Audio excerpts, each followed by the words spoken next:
And last but not least. Thank you.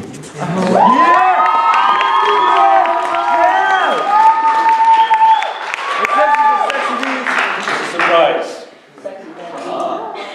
I didn't write this. It's a beautiful piece. It's about desire. It's about this very place we're in, all around people, that direction, that direction, that direction, that direction. This poet comes from here. This poet walked through these halls, sat in these seats. He's now an internationally recognized poet by the name of D.A. Powell. A Lindhurst graduate. You ready? Just reviewed in the New York Times, by the way. Mr. Willman showed me a review of his 5th book. And Willman said, hey, this guy's from our school. Nah. For reals. From our school. One of the first students to graduate from our school when it opened. And what's outstanding to me when I look at this, and I share it with you all, is to remind you all that where you are, where you're growing up, is completely unique. It's completely beautiful if you can see it, and not just wait to get out of it. It's called Boonies.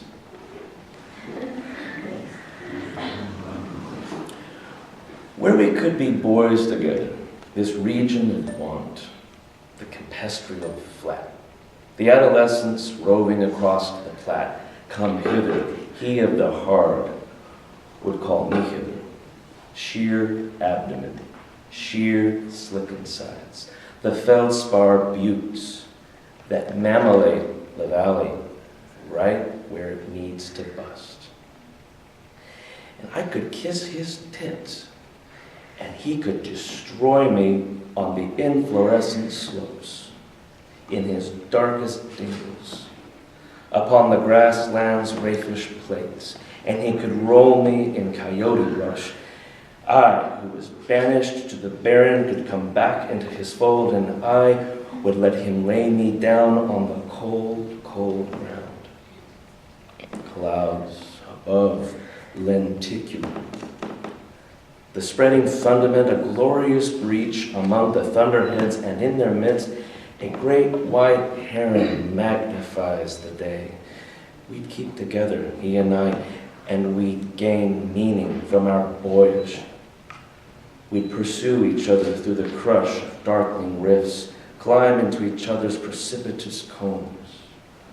Where would it end, this bush, this Roman blazing star? There is always some new way to flex a limb and find its secret jewel. Not only the hope of nature, the nature of hope, so long as culverts carry us, so long as we stay ripe to one another's lips and welcoming to hands, as long as we extend our spans to tangle them, as spinning insects do their blistered floss. This is not a time to think the trumpet vine is sullen. Rather, the trumpet's bell is but a prelude. It says we are all beautiful at least once. And if you'd watch over me, we can be beautiful again. Yeah.